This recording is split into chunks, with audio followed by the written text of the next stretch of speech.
之火。这世上只有战神体质才配有火风之火。谁说我不是战神体质？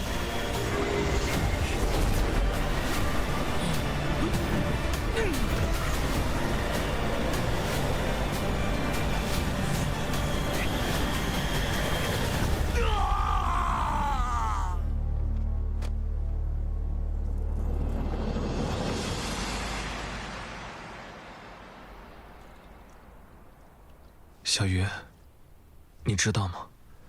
如果迎亲大典上，我告诉世人真相，我也会身败名裂。少城主的位置本就不属于我，是我太软弱了。我应该早点制止母亲和李洛，那么你就不会死了。你很好，如果不是你这些年苦撑着武清，在城主和君主的荒淫无度下，武清怕是早已分崩离析。李烨，李烨，混宝，你怎么来了？快救救姐姐！李洛派鬼头陀要杀姐姐，快走啊！连衣服都嫌弃跟你一起死，真是晦气。楚博士，你怎么回来了？你这是怎么了？我感应到你和你没有危险，对不起，我来晚了。哥哥，你怎么那么容易就上当了？所以说，好好的为什么要让自己有软肋呢？连龙珠都没有了，还敢违反圣地禁制跑出来，那滋味应该很疼吧？你们到底把他怎么了？我们把他怎么了？他为了见你，消耗了所有龙神之力，他现在就是条废物。你说是谁把他害成这样的？我们快去苍龙阁，我已经没有了龙珠和龙神之力，我们打不过聂荣臻。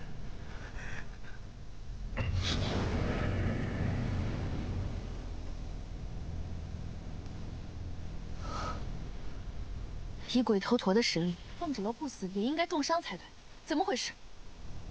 不用看了，你的手下已经灰飞烟灭了。凤指楼在哪儿？他呀，跟着我大哥当亡命鸳鸯去了。龙长子不是被关押在圣地了吗？我那个大哥，为了救凤指楼，竟然不要命的冲破了圣地禁制，真是可笑。回去告诉圣地，五金圣女说了，如果迎亲大典上龙长子不来，那么哪位龙子来，哪位就是最后的龙帝。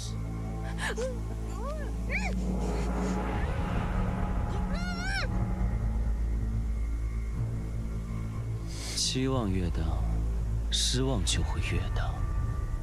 我大哥抛弃了你，你现在应该知道选谁了吧？楚墨商和凤指楼还没死，你急什么？放心吧，我会找到他们，我会带着礼物去见你，到时候你可别让我失望了。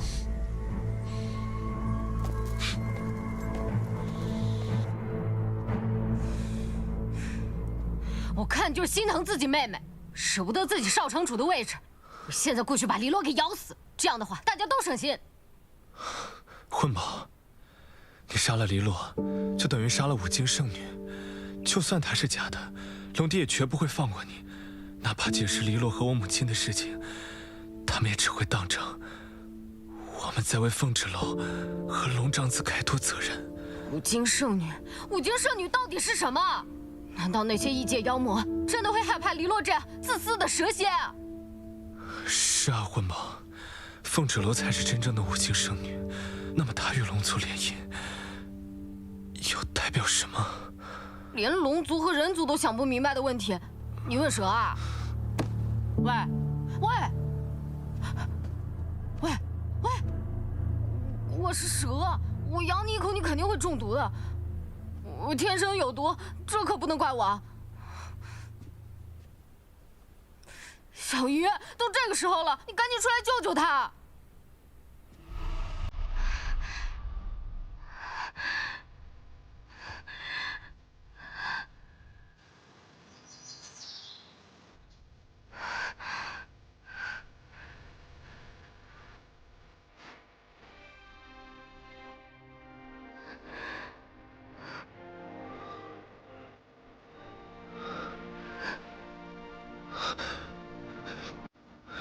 小玉，真的是你吗？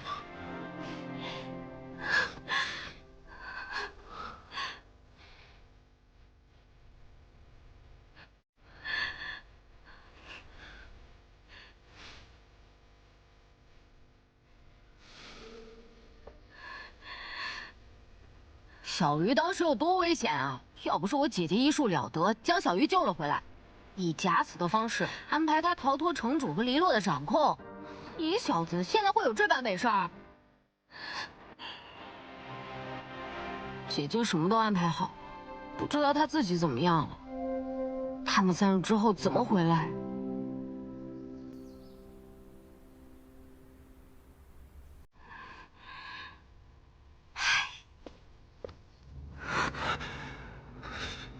你现在没了龙珠，岂不是任人鱼肉？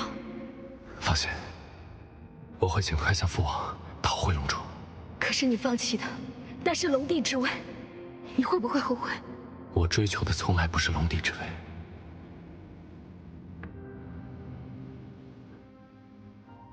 我现在已经有了以往不敢设想的珍贵宝藏。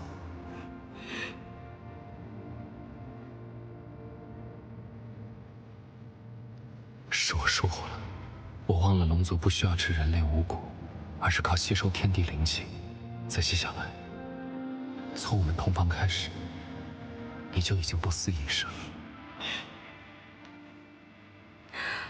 我还以为是我自己心情不好，所以没了食欲。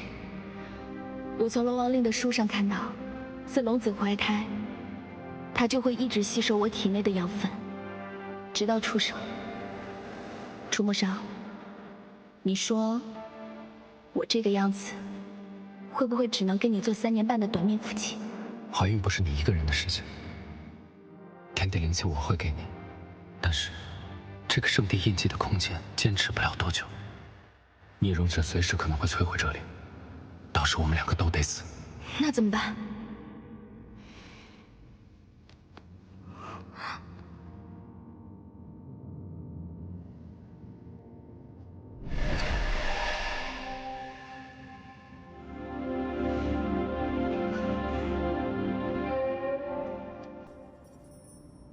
记住我接下来说的话。那好的，回楚斋，保护好自己和孩子。放心，我会回去找你。伤，圣地印记的结界保护不了你多久，没有龙珠的你就是个废物。识相的话，快点出来！我若撕碎圣地印记的空间，你和凤之楼谁都别想活。我数到3，可就动手了。3。你还真是心机深沉，善于隐忍。第一次你阳毒失败，第2次利用我与楚墨伤之间的羁绊，引他失去龙珠，也要从圣地回到我身边。你还真把自己当长嫂来教训我，连说话的语气都跟我大哥越来越像了。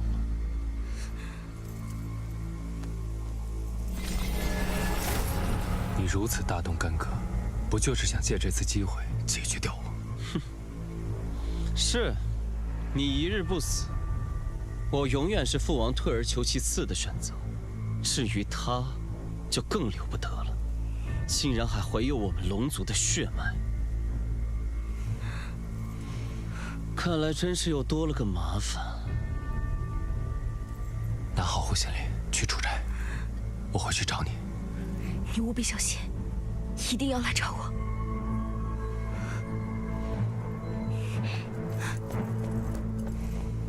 楚墨伤，我看你是被秦青爱冲昏了头，竟然不要命的拔掉护心灵，你今日死定了！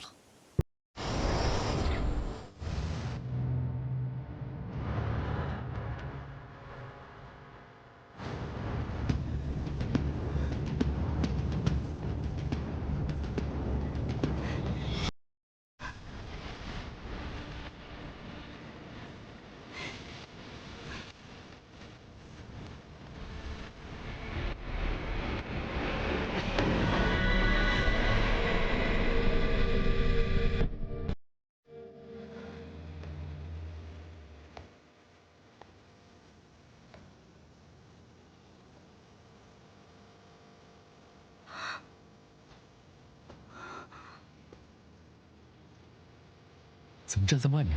你还怀着身孕？走，进屋子里。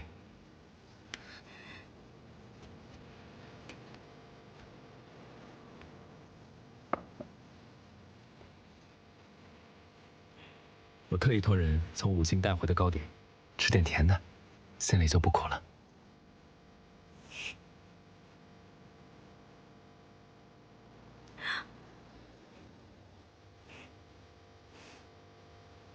真甜。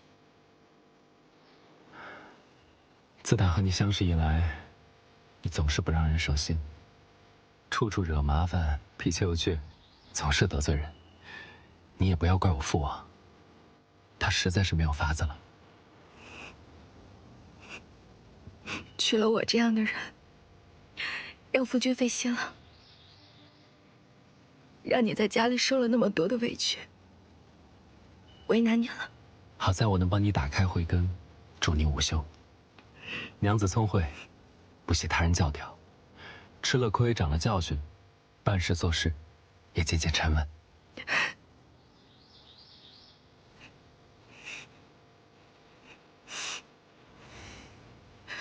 楚墨裳，我知道你肯定发生了什么事情，但是你不要丢下我好不好？我们和孩子还有未来，对吗？等这件事过去，父王就会明白我为何要娶你。至于孩子，品性随你，我自然是放心的。只是要教他不要像我这样板正，总归是太累了。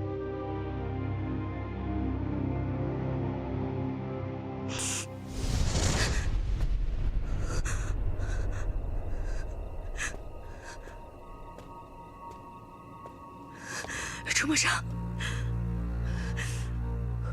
我不喜欢你说的那些话。你告诉我，你是不是把聂荣芷已经解决掉了？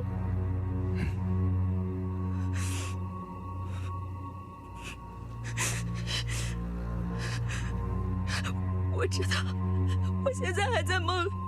楚墨裳，你如果没有了龙珠，你就会受制于聂荣芷。他一旦当上了龙帝，他绝对不会允许有你的存在。如果是这样，那也是我技不如人，跟你没有任何关系。芷楼，我们的责任从来不是成为龙帝龙后，我们有更重要的事情要去做。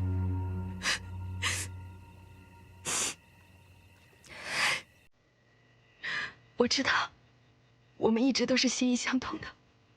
我在来之前，也跟婚宝说过同样的话。你要守护家人，甚至奉家庄，但不一定要成为五经圣女。我要守护圣地，也不一定要成为龙帝。我是龙神，万年寿命。我对这世间每一寸土地和生灵都充满情感，守护我所珍视的一切，是我一直在做的事情。可是我会让你的路变得越来越难走。芷楼，你救了我的性命，没有你，我不会解阳毒，也不会活下去。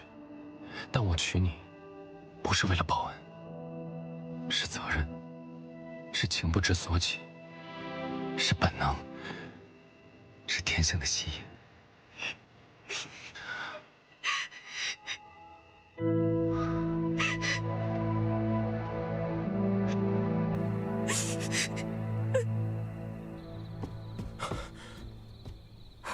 姐姐现在什么情况？混宝，你现在跟我走，少主和凤芷楼他们出事了。走。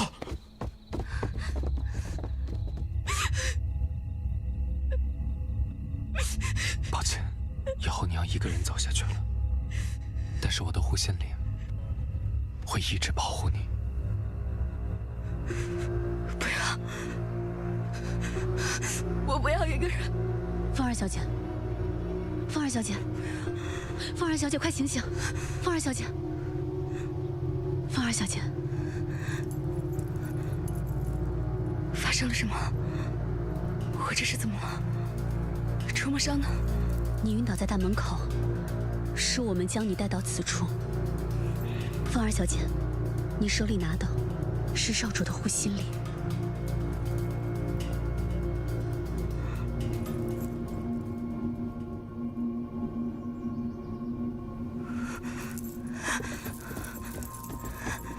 楚墨伤，你醒醒！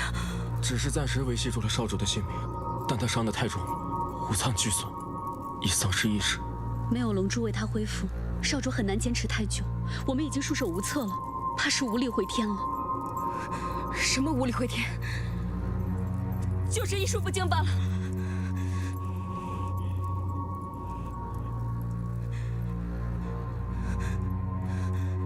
怎么可能？他是龙族圣地的少主，他怎么可能会死？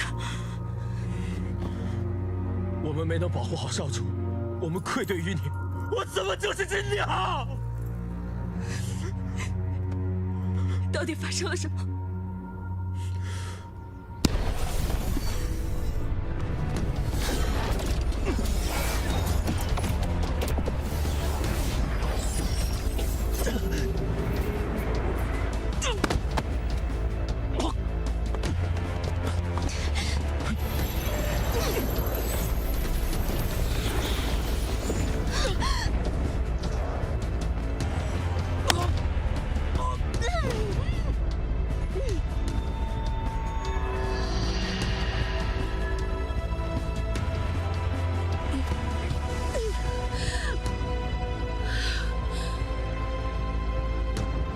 少主，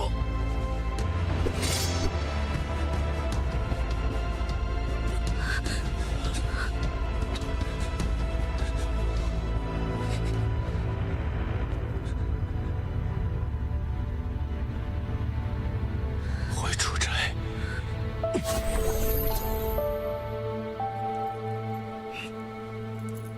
少主或许已经预见了自己的下场，提前拔了自己仅有的一片护心灵给你，用幻境阻止你发现真相。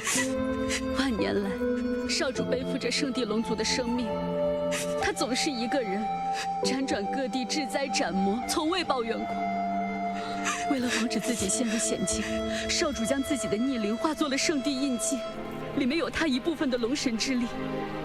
可现在印记莫名到了你的手上，你也感受到了，每当你陷入险境，少主的神力都会保护你。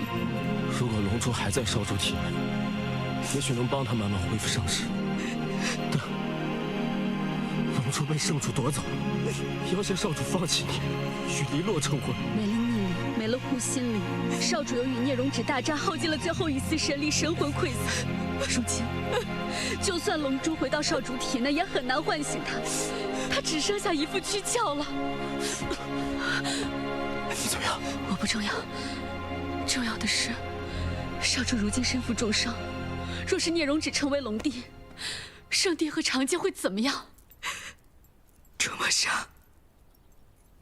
我从来都不知道，你给我的圣地印记、玉佩、护心灵是如此的珍贵。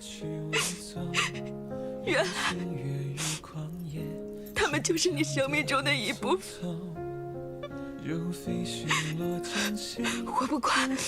我不管你什么时候消散，我不管要付出多么大的代价，我都要把他们慢慢拼起来。我一定要你恢复如初。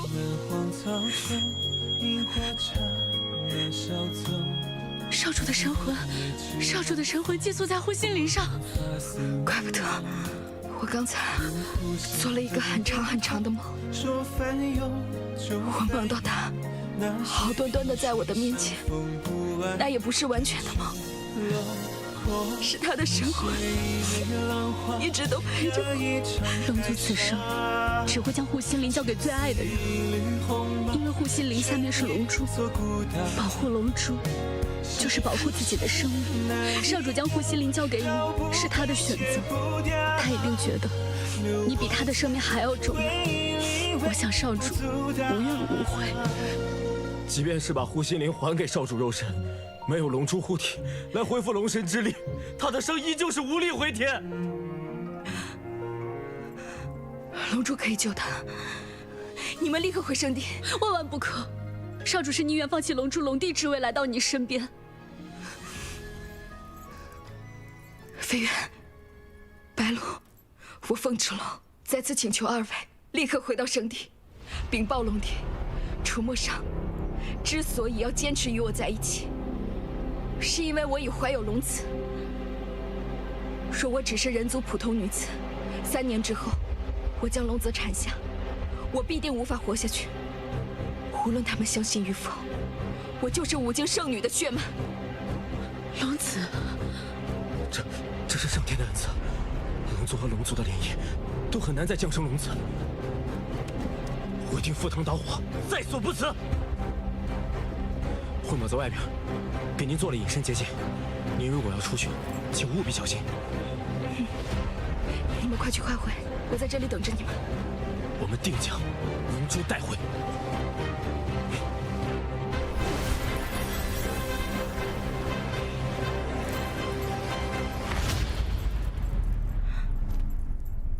楚墨裳，你说圣地的人会相信我们吗？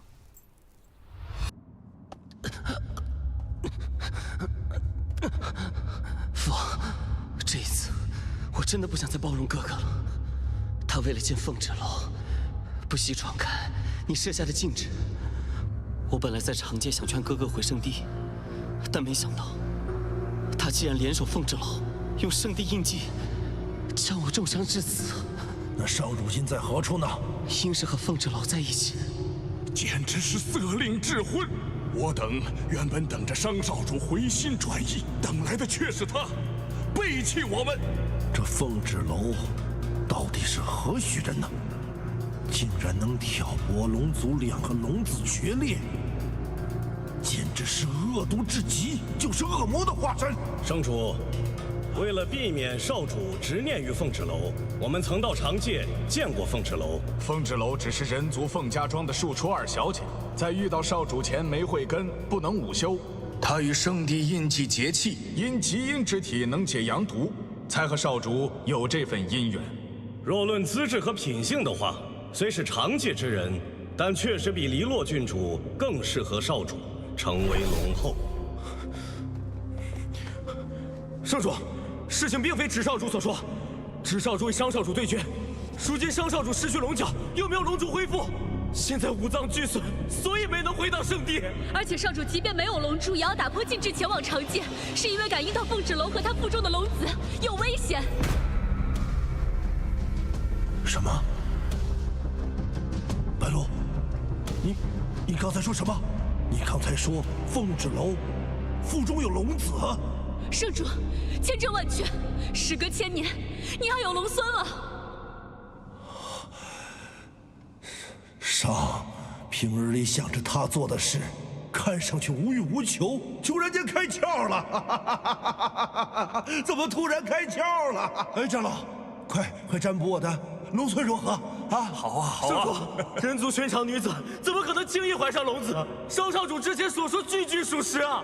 黎洛郡主她不是5经圣女，凤豸楼才是。飞渊，莫要混淆视听，人族普通女子也可怀上龙子，只不过在出生时，母子都有可能丧命。在龙子出生之前，一切还未可知。圣主，此事商少主性命攸关，求圣地网开一面，救救商少主和他的龙子啊！属下愿意赌上性命，为少主和凤豸楼求情。圣主，即便你对凤豸楼有诸多不满，但少主和龙子不该滞留在长界。我们随你们去趟长界。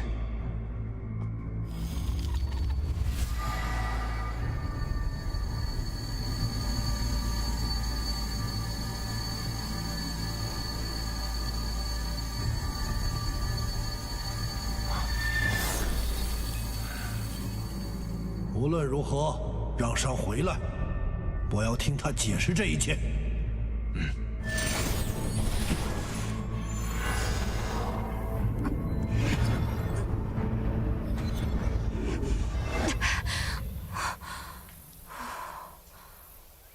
跟我过来，他们肯定在那边，一定要把人给我抓到！快点，跟上！你们俩走那边。是。走，快！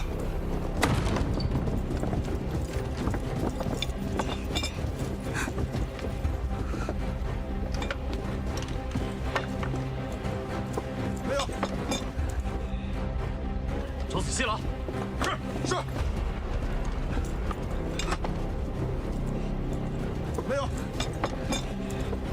也没有。没有。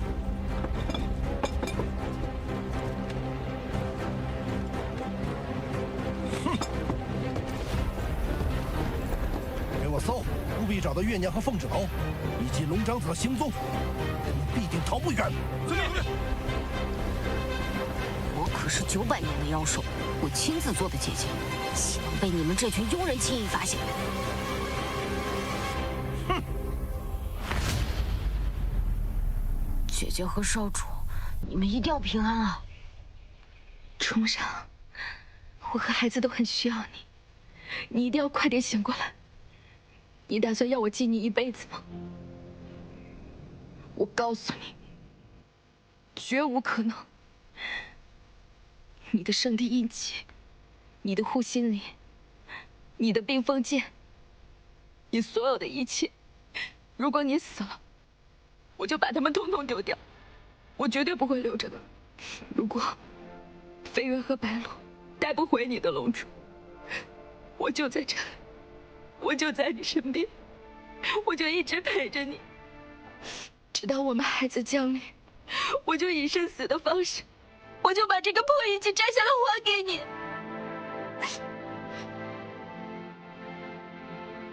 你一定要醒过来，你可是龙神大人，天下苍生还需你庇佑。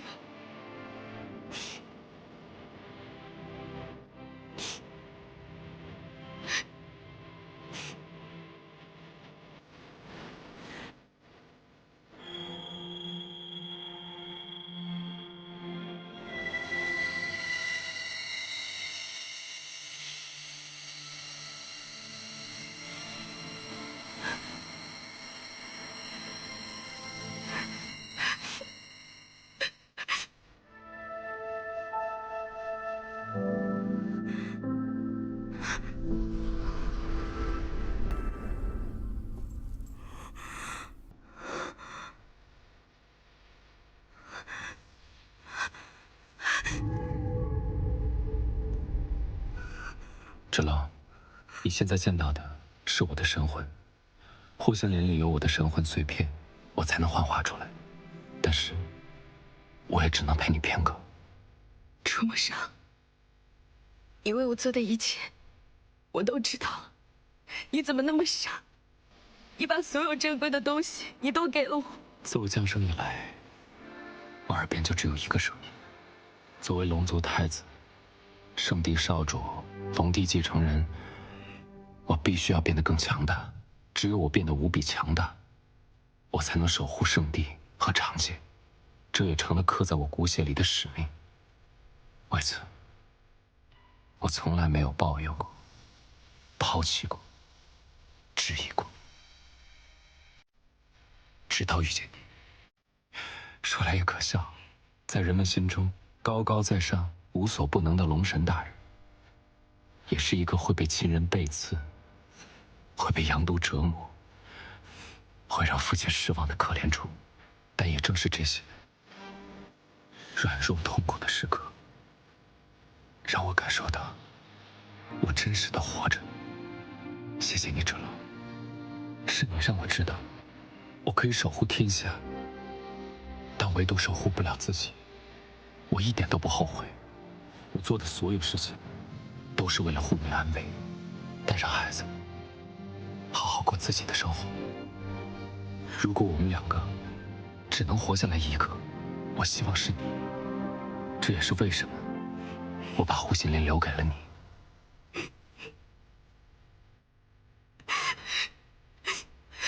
这样看自己，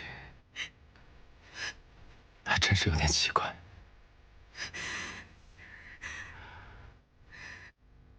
就算只有一丝希望，我也不会放弃。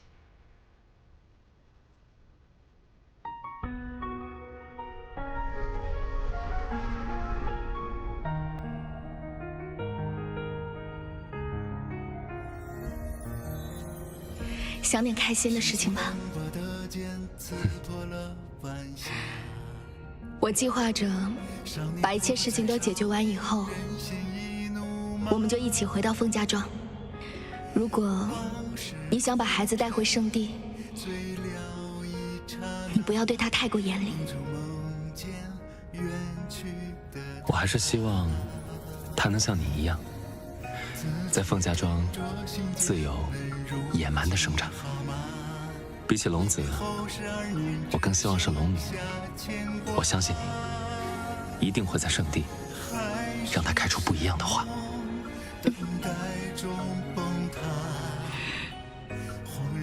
楚墨少，你说龙死以后会变成什么？龙死了以后，一切都会反璞天地。人族的生命短暂，到最后是黄土一跑。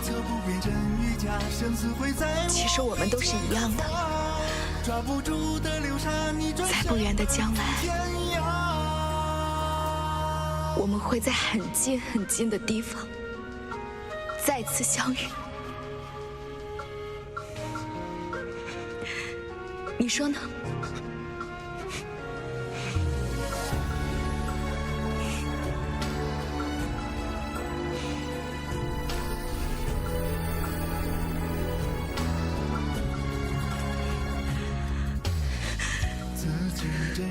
心间门，如今好吗？一别后，12年，只剩下牵挂。还是山梦，等待中崩塌。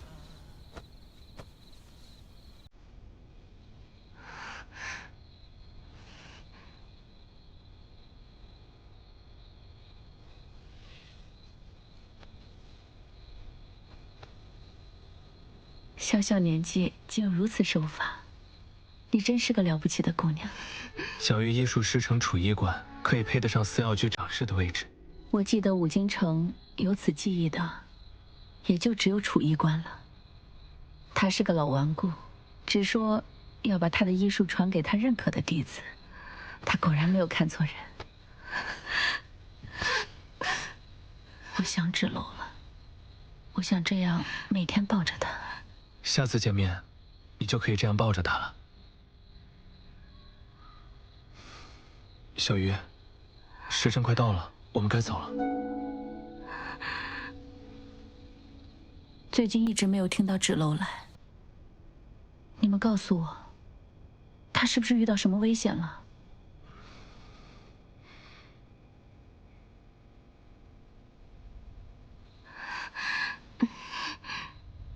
月姨，芷楼与龙长子情投意合，但因我妹妹黎落与他有婚约在前，龙长子为了跟芷楼在一起，放弃了龙神之力和龙珠，最近又惨遭暗害，现在我们也在等他们回来。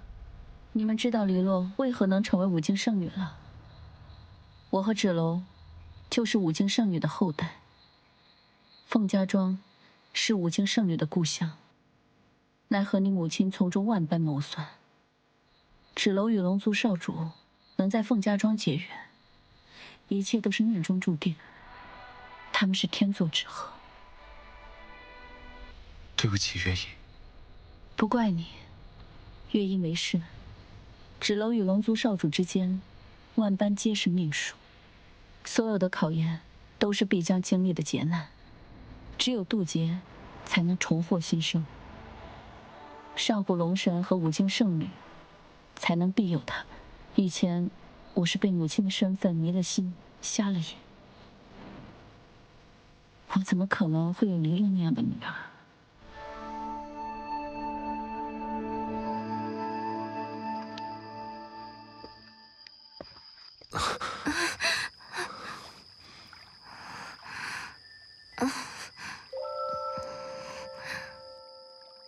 给小鱼添麻烦了。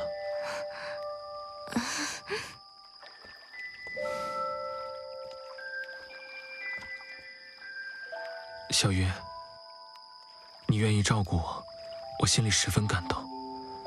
虽然我看不清你，但我能感受到你一直在我身边。谢谢你，出现在我的生命里。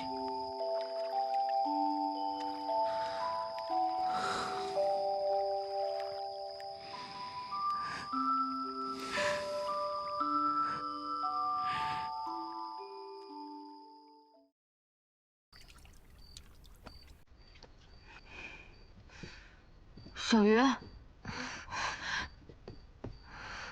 少主的气息越来越弱了，我看到他们又进了苍龙阁。少主若是神陨在苍龙阁，姐姐没有了龙神之力，将会被困在苍龙阁之中，再也出不来了。怎么办啊？来不及了，来不及了！混宝，你别慌，龙王令上有记载，上古时期五经圣女遇到生命危险时，人们将圣女传送回来的办法。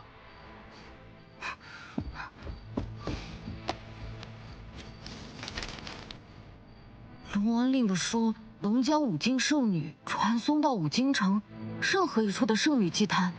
这么说，我们可以将姐姐和少主召唤回来。五经城的圣女祭坛就在战神殿。你跟小鱼拿着我的腰牌和树，趁无人再去。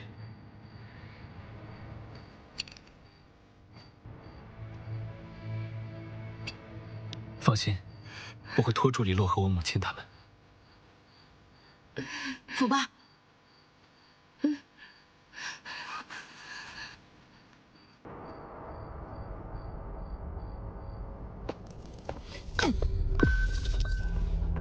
混账！如果我喝这些没用的不药管用，我用得着喝月娘的血吗？月娘呢？凤芷楼呢？人都抓到了吗？他和圣地少主现在在城外，明天之前绝对不可能回来。事情没发生之前，谁都不可能说绝对2个字。如果凤芷楼回来了呢？龙长子没回来呢？龙长子回来了，他会心甘情愿带你去圣地？哼，到底是我的好母亲，你都能想到的，我会想不到。回来！你到底是怎么想的？我想什么，跟你没有关系了。至于这药这么金贵，之所以给你喝，只是不想让你死在我去圣地之前。你回来！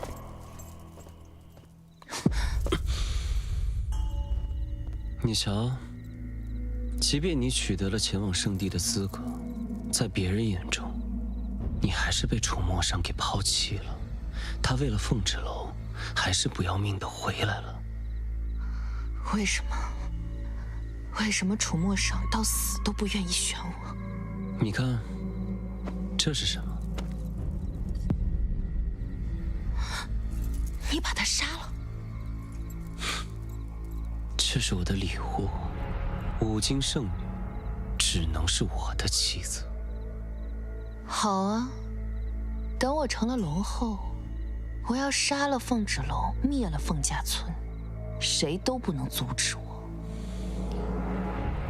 再加个楚墨商就更好了。无论是龙帝之位，还是五经圣女，都是我的，也只能属于我。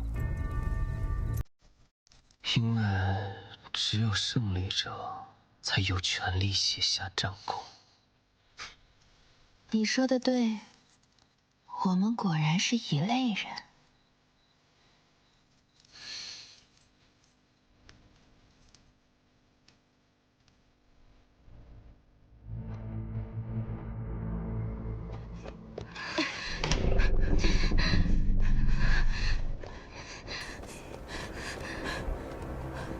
雷焰这个时候还是管用的，幸亏有他的腰牌开路。烽火雷电，气急如风，动如雷霆。五经圣女，感应无知召唤，速现！我就说龙王令是骗子，说的都是骗人的。要是姐姐和少主出事了，我先把那2个恶婆娘给吃了。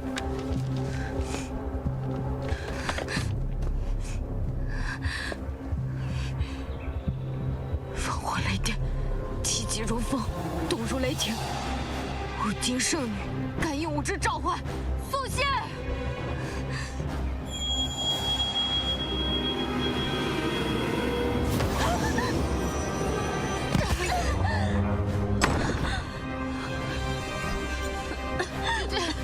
姐姐，你没事吧？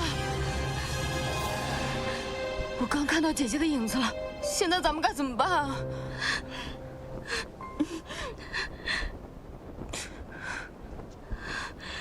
小姐，我们带着圣地的黑白圣使来了。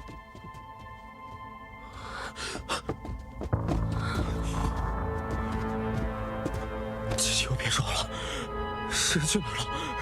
神去哪儿了？按照你们所说，如此重伤的龙长子，即便将龙珠归还，恐怕也难以恢复了。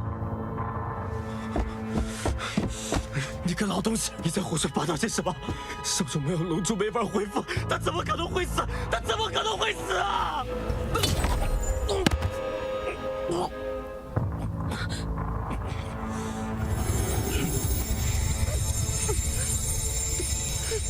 少主逆鳞化作圣地印记，他人无法触碰。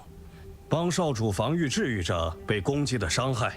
但圣地印记到了凤豸楼手中便无法取下，少主又不愿杀凤豸楼，只能以龙珠治愈伤害。少主如今神魂在护心林内，但还在凤豸楼手中。现在他没了踪影，如何疗愈？在失去护心林那刻，少主怕是早已存了必死之心，没想着自己龙珠能回来。够了！你们现在说这些还有什么用？少主都快要死了，我们如何对得起少主和凤儿小姐的嘱托？这就是你们想要的结果。我们想要的是保住圣地和长界，不让魔族入侵。既然已成定局，我们现在最重要的是将五经圣女战袍送到五经城，尽快完成五经圣女与龙族的联姻。只是联姻的龙子只能换人了。那少主的龙珠留下来也是无用，还是带回去交给龙帝吧。你们在圣地高高在上活了万年，不是冷心冷面，而是没有心。龙珠必须留下，龙珠必须留下。如果少主殒命反噬天地，我和白鹿会把龙珠带回圣地。现在哪怕有一丝生机，谁都不能把龙珠带走。飞燕，你不要命了！把龙珠留下！飞燕！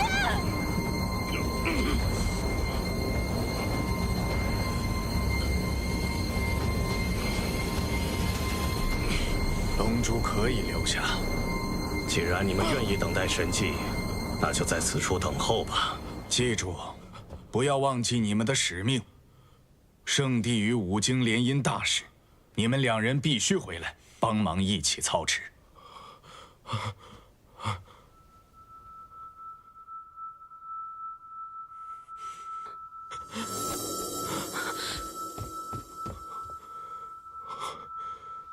飞燕，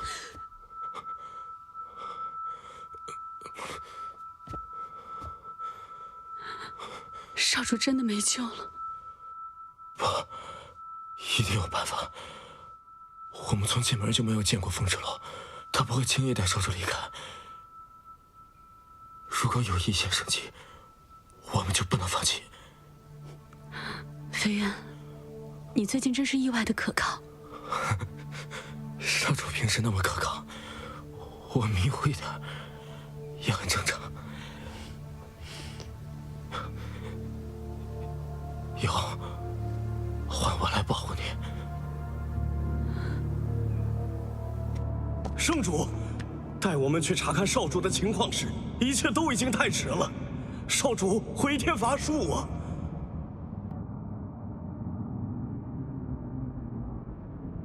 来，我的长子，父王，龙族的继承者，若圣地结界崩坏，你需到长界找到龙王令，迎娶五经圣女的后人为龙后，才能修复结界，拯救龙族与人族啊！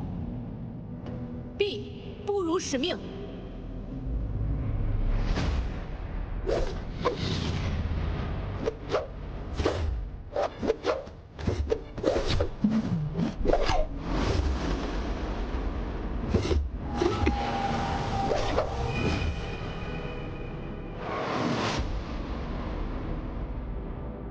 上这孩子生来背负太多，但从未跟我要过什么，只是在迎娶五经圣女这件事情上，第一次忤逆我，所以我才取出他的龙珠作为惩戒，但我从未放弃过他，因为他是我心中最合适的龙帝人选。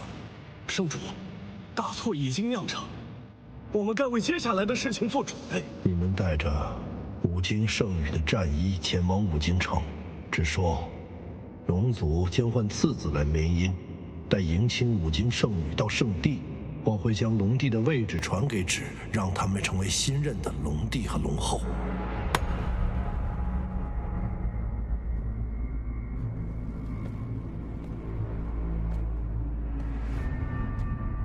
结界崩坏越发严重，你这是又去了何处？真是难得，父王竟然开始关心我的去处了。我，哎呀，你知不知道你哥哥即将神陨？难道你没有半点愧疚吗？愧疚？我为什么要愧疚？明明是哥哥放弃了龙帝之位，是他不务正业，昏庸懦弱，而你呢，父王？你冷酷无情，夺走了哥哥的龙珠，难道你就不知道龙珠对我们龙族的重要性吗？你与哥哥造成的这一切，你们都不愧疚，为什么我要愧疚？你这个孽畜，竟然如此冷漠！冷漠？冷漠不好吗？身为龙族肩负重任，就应该摒弃那些无用的性情。父王，平日里你满心满眼都是哥哥，哪怕他一次又一次的忤逆你，你都不在乎。而我呢？我永远站在你的身边，你从来都没有正眼瞧过我一次。放肆！怎可如此态度？我与父王讲话，你插什么嘴？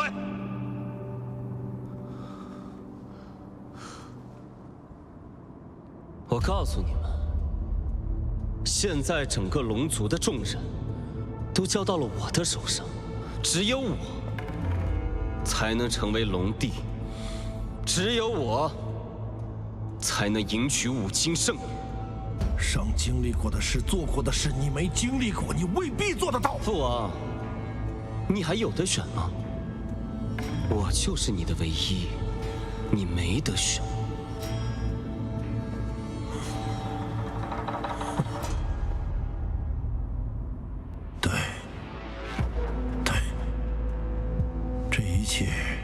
全是我一个人造成的。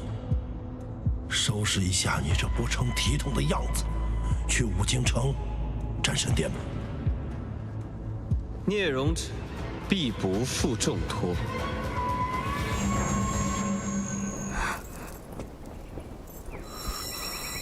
这里是五经战神殿，我们怎么会来这里？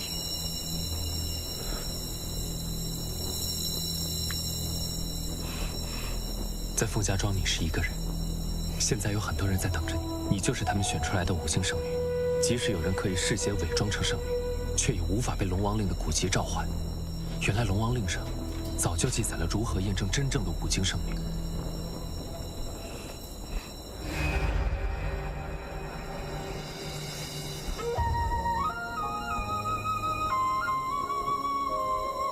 这是什么？上古龙神和五经圣女。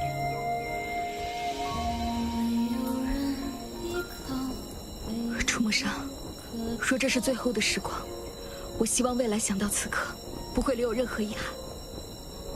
我既有缘被我的同伴召唤回来，我凤芷楼在上古龙神与五经圣女的见证下，在此立下誓言：我与楚墨生，无论他未来是生是死，我与他生死相依，荣辱与共，此之不渝。我龙族楚墨商向上古龙神和五经圣女起誓，此生守护凤芷楼，不分你我，彼此尊重，矢志不渝，生死与共。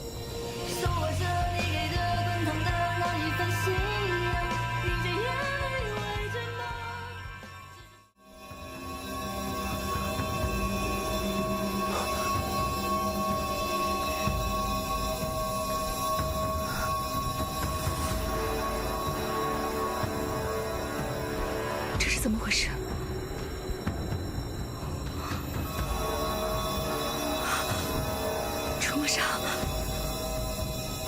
回来了。是上古龙神，把他的龙神之力传给了我。原来上古龙神与五境圣女都知道，我们之间早已不需要任何契约。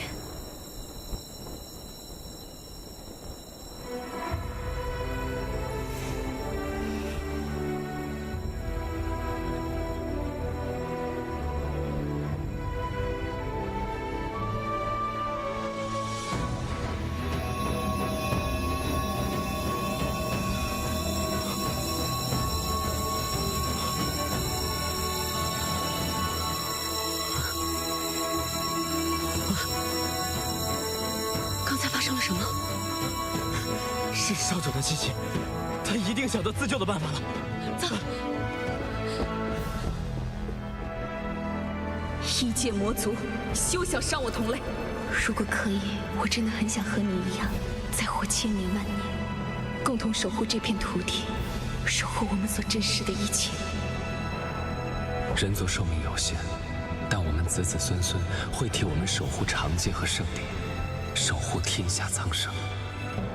所有龙族听令，圣地与长界再遇劫难，龙族唯有找到如五经圣女这般品性的人族，彼此信任，并肩作战，方能度过天下苍生之劫。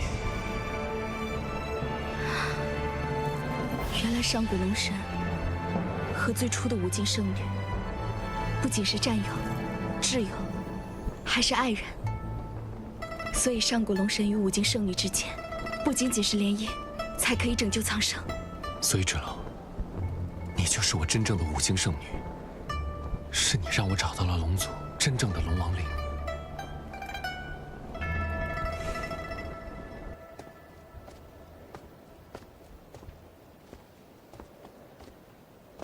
李烨，姐姐被我们召唤而来，可我们被挡在门外，姐姐还在里面。看来我们只能在此处拖延时间了。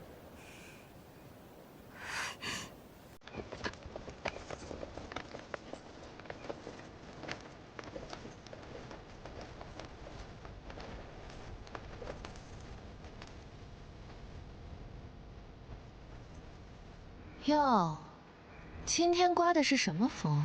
一向看不上眼的少城主，竟然也会主动在战神殿外等候。你要去圣地了，当哥哥的，此事要送你一程。这就对了，识时务者为俊杰。等我下去了圣地，少不了招个五京城，到时候你还得靠着我。你还没有成为龙后，母亲就被你关在长生殿不得见人，我们怎么指望黎洛郡主那点亲情？母亲不想出来，是因为她自己不愿见人。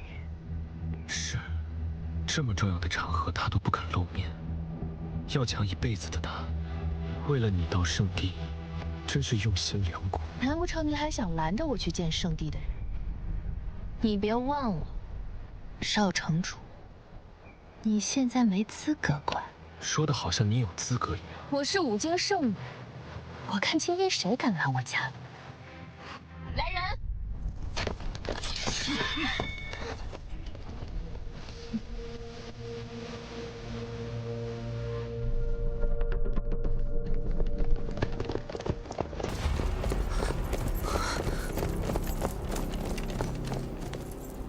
凤芷楼，你们怎么在这里？那你觉得我们应该在哪？哼，也是。你们的死活和我有什么关系？今日聂荣芷就要给我送来五京圣女的战袍，为我加冕。龙次子旨，为五京圣女黎洛送来战袍。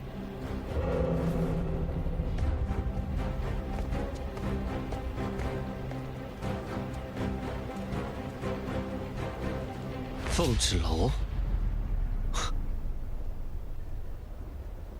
哥哥，你不会以为现在出现在这里，能改变些什么吧？你就这么怕出现什么意外吗？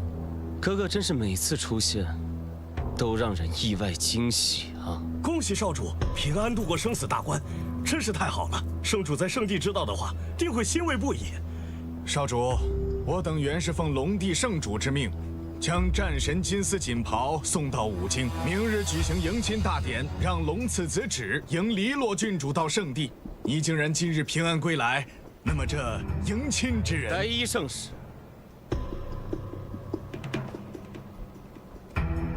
现在与五清圣女联姻的人是我，难不成你想擅自做主，换人不成？和五京圣女联姻的人，始终都是龙长子。换做你的原因，不正是因为龙长子出事了吗？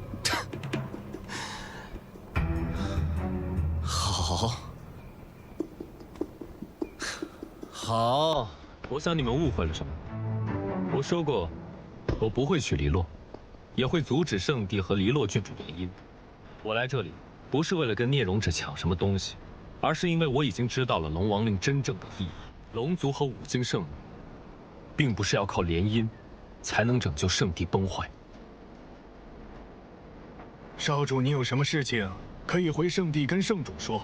有关迎娶五京圣女的事情，我们必须今日给五京一个交代。这就是五京圣女天下独一无二的战袍，请五京城妥善收好。五京圣女独一无二的战袍，那么如果冒牌货穿上，又会如何？哼，区区战袍而已，还能改变我五京圣女的事实？传令下去。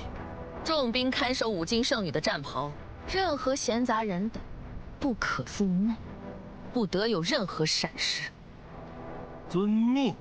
五京圣女战袍交接完毕，静候明日大典。我们在圣地静候您归来。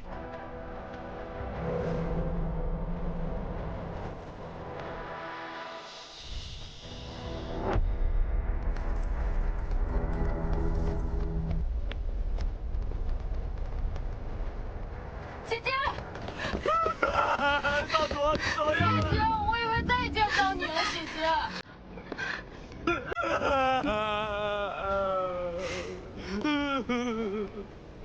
我们都没事，好啦。芷楼，你没事我们就放心了。过不了多久就可以拨开云雾见青天了。少城主费心了，我的妻子我会照顾好的。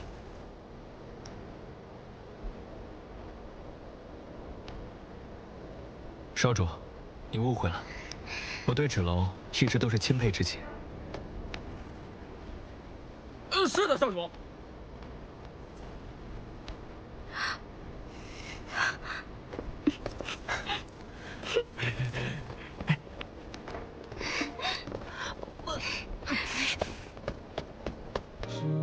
花随流云，疏忽骤去无踪。如星月于旷野，沉江的好匆匆。